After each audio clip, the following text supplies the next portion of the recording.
I'm going to quickly go through some slides for about 15 minutes because then I want to engage everybody in a bit of conversation. And just a quick primer on the campaign plan as we are getting ready to close up the 2021 campaign at the end of this month, and this is already September, if you can believe it. And we launched 2022 October 1st. So we're celebrating New Year's twice. The Jewish New Year, we start next Monday night, and then the JNF New Year just 4 weeks later. If you know nothing else about the campaign plan, and by the way, the 2022 campaign plan will be sent to all of you in the next couple of weeks. Number one is getting your arms around the pace and the calendar of our campaign and the focus on the quarterly system. And as presidents and the leaders of our communities with your professional team, really try to help your boards understand the pace of our calendar and focus on the structure of our campaign. And if you can do that, it'll also help make JNF and our big campaign into more bite-sized pieces for your board. Because I think oftentimes board members feel that we're just dumping everything in their laps all year long. And we tend to do that. So the quarterly system is about breaking up the calendar into these smaller chunks. The other thing I want to highlight, which will be highlighted in the 2022 campaign plan, for those of you who participated in the campaign summit 2 weeks ago, Ben Gutman discussed the importance of significantly increasing the number of donors who are giving $1,000 or more to our campaign. We've got this $1 billion roadmap, which you're familiar with, and we are about $125 million or so, and on pace to reach our $1 billion goal in the next 2 campaign years. People have often asked me, what do we do next? Well, another billion would be nice. Let's do the next billion in 8 years instead of 10. But I'm here to tell you that if we're going to be a sustainable $100 million plus organization, and as Ben said in the campaign summit, if we are going to be a healthy organization for the next decade or more, if we are not going to be an organization that is an inch deep and a mile wide, over leveraging the same donors over and over again, we have to constantly bring people up, constantly getting people into the system as donors, cultivating relationships with them, educating them, inspiring them, just as much as you had a trajectory to become presidents. We have to get them in and move them along. We have nationally about 5,700 donors giving $1,000 or more. We need to get to 10,000. And the only way to do that is at every division of our campaign, starting with your community campaign chairs and committees, reaching out to donors, making them feel appreciated for that gift, finding ways to get a tree buyer to give that first gift to the annual campaign, turning the $100 donor into a $500 donor, then moving them along to the general campaign at 1,000, which is where we really start educating people and moving them along a path for giving. And then with the right kind of cultivation, we know, and we've tracked it, if we've cultivated the $1,000 donor the right way, in a personal way, and connect them, typically within about 3 years, we're able to get people to that $5,000 level. And it's all done because there's a strategic plan for each individual as a donor. And this is where, as presidents, you have to use your committees. There's a role for the community campaign to play, for the general campaign team to play, and then on to major gifts. So every region, let's set a goal. Every region has a goal of basically doubling the number of $1,000 and over donors. That's what we want to do nationally, right? And it seems like a big, hairy deal. But if you've got 30 people in your community, depending on the size of your community, giving $1,000 or more, I got to believe you know 30 more people in your community that have the capacity to do so if we educate them, tell the story, engage them, make them feel appreciated and valued, right? Because you all had the same similar kind of trajectory. Eventually it clicked, and here you are. That moves into the next part of my presentation. And again, I'm going to go through this relatively quickly because I do want to engage you in conversation. And that is your power as presidents, your power as lay leaders, and what we need from you and other members of your board. And this, for me, is the power of a volunteer, and especially in a JNF model. We have a very small fundraising team. Nationally, we have about 80 fundraisers nationally, right? For every Chicago and New York and Boca and LA, most of our offices are one-person or two-person shops. We're a relatively small organization. We require a highly engaged, committed group of volunteers, lay leaders like yourselves. Because what do? You extend the resources of the staff because of your network, because of your ability to communicate to the public. You provide knowledge. We want you for your brain power as much as we want you for your wallet power. We need both of you sitting at the table. Obviously, we need your dollars. We also need your passion and commitment. But the other key piece is that last bullet point, because you bring a different set of values to a conversation. You bring your selflessness. Rick Krosnick and Efrat Gilman and Sharon Joy, who's on the and all my colleagues are on the call, we're getting paid to do this. This is our profession. This is our chosen career. We do this with joy and pleasure. We are mission-driven people, but we're getting paid to do this. When people like my colleagues know, when they're making an appointment, I'm visiting a community, and they're bringing the chief development officer to a meeting, people know there's going to be money conversation because the CDO is there. It's my job. When a Ken Siegel or Helen Lowenstein, who's looking at people on my screen, come to a meeting, you don't have to do this. You could be doing 1,000 things with your life, and you are doing 1,000 things with your life. You have families and businesses and outside interests. And when you come with your commitment and passion at JNF, it's a statement that Rick Krosnick just can't make, because you could be doing a million other things. You bring your credibility to that conversation. That's what we're going to focus on for the next several minutes. When I look at boards and committees, right, everybody's got to have a role on the team. And Helen, I'm with you on the baseball thing. I didn't know you were going to do that, but we're working together here. But everybody's got to have a role. And oftentimes, and I know this is something that Ken and Efrat have really been working on with the presidents and the incoming presidents, is making sure that everybody on the board feels valued, but they feel that they're giving value, right? And one way for a person to feel valued, especially when they're in a leadership position, is they feel that they're giving value. And if you go around a boardroom and I do introductions asking people, well, what do you do on the board? And if they don't have an answer for that, right? Yes, sometimes they're on a particular committee. I break it down into 6 things, these 6 bullets.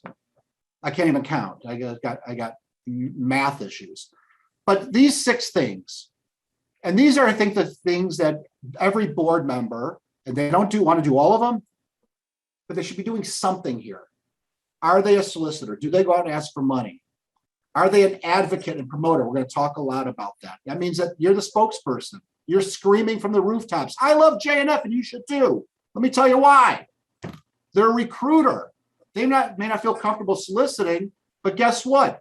They know somebody who might have an interest, and they call Chuck Kaffenstock in Chicago. Hey, Chuck, there's this great person. I don't feel comfortable asking, but maybe you and Ellen Hattenback can go reach out, and I'll send a friendly email, okay?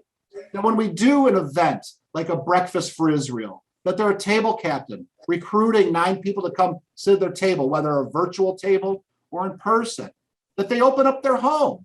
We've got an affiliate from Israel, or one of our great lay leaders from our national team or executive management team is in town. Open up their home so we can tell the story to the friends and family. Or, hey, this is revolutionary. Just a group of people make a phone call and say, thank you. I saw you made a gift. I'm a member of the Austin, Texas Board of Directors of Jewish National Fund. I just want to let you know how much we really appreciate that. And because of your gift, let me tell you what we're doing in Israel and the impact we make. Now, for everybody who doesn't feel comfortable doing this first thing, if you were to do nothing else but this thing and this thing, you're doing 90% of a solicitation.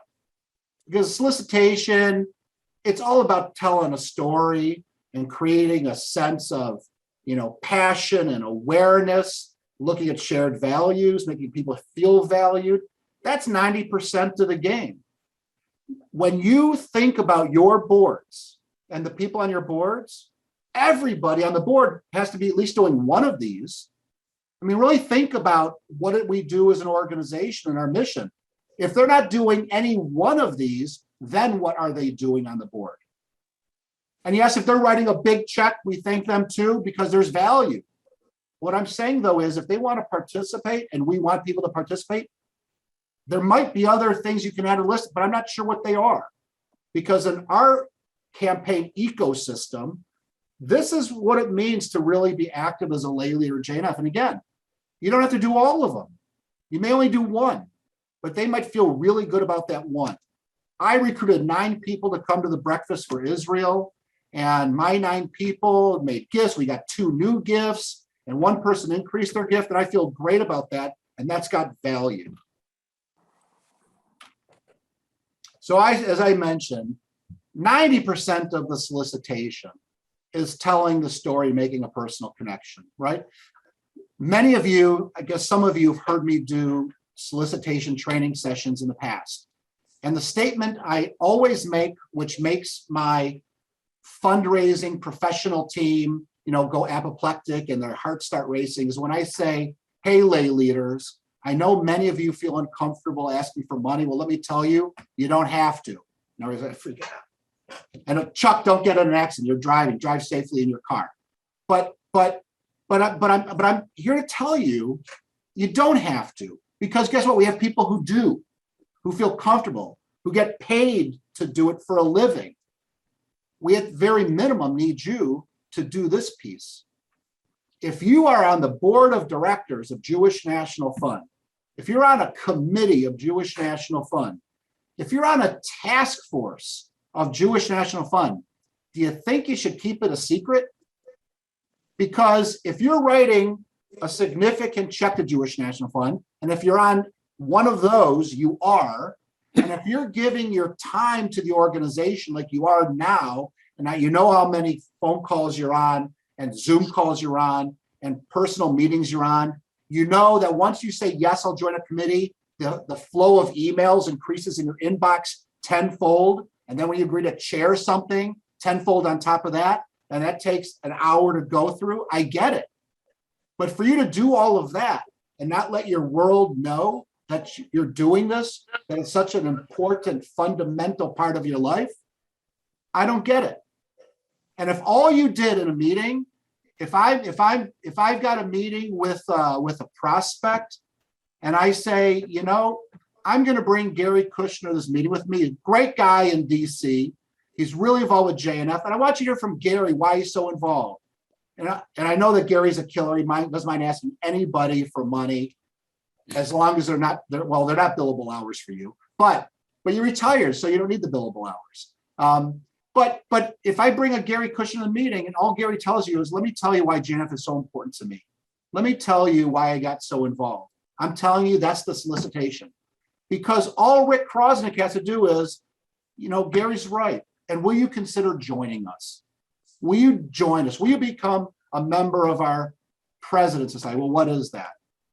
Will you consider making a gift of X? That's the easy job. That's all I have to do is ask a few little words. It's 10%, is join me. But we need you to be engaged and be a part of that conversation. So breaking down the basics, the anatomy of a solicitation, it's this stuff, which you probably know. I mean, assuming, whether you know the person or not, a solicitation is a meeting, whether it's breakfast, lunch, or dinner, you're meeting in somebody's living room or in their office, there's an agenda to it. So yeah, the entire meeting can't be taken up by the pleasantries of getting to know you and family and friends and your business. Although you need to do that, step 1 is an important part of the dialogue because you got to develop a rapport. That's what 1 and 2 are all about. The pleasantries, making the connection.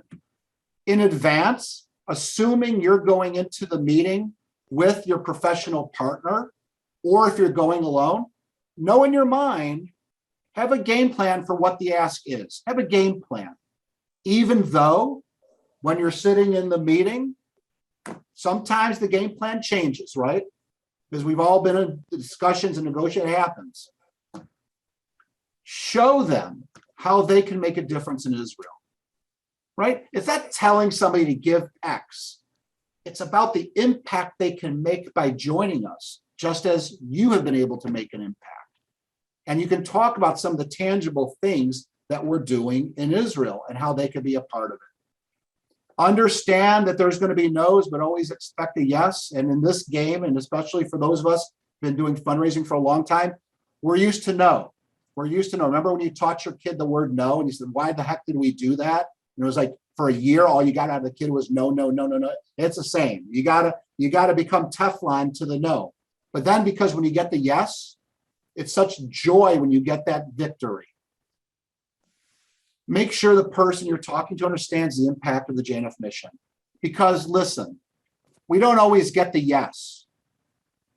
And it's sweet when we do, but at very minimum, you're walking out of that meeting knowing that the person knows a little bit more about JNF today than they knew yesterday. They knew a little bit more, because sometimes solicitation is also a marathon and not a sprint. It's a marathon, not a sprint. Yes, there's the transactional piece of it. And if it's an annual donor, we want the annual gift. But sometimes, guess what? The no is about today and not no forever. The no could be about today and not for the next week, and I'll get back to you. The no is I got to check with my spouse. The no is, send me more information and let's follow up again today, right? We're all about making that connection, telling the story, just help them understand who we are and how they can be a part of the JNF team. And I really think that sometimes that people want to do the right thing. I assume the best in people. They don't always know how to do it. Quick story. Many, many, many years ago, we had a lay leader very involved from the East Coast whose brother was not a donor, wasn't philanthropic, sold his company. And she said, it's time for my brother to start giving. And she made the connection with the brother. I flew out, met with him. Great guy. And he was very honest with me. He said, I've never been in the position to give before. I never felt I was in the position to give before. So tell me about JNF. And he was really into water. We were really making a big push, early days of our water issues. He was really into it. He was really aware and involved, interested in ecology. And I knew from the sale of the company what he got out of that. So I said to him, would you consider a gift of $100,000 for X? And then it was the pause. And he just stared at me. This is a true story, by the way, just staring at me. And I've had that pause before. This lasted a little bit too long. Like, somebody you're not too familiar with, that hugs you just a little bit too long. And then he finally started laughing. He says, it's amazing you think I'm going to do that. I'm not going to do that, but it's really amazing that you think I would do that. And we laughed about it. But then he says, you know what, Rick? I don't know. I've never been involved in philanthropy before.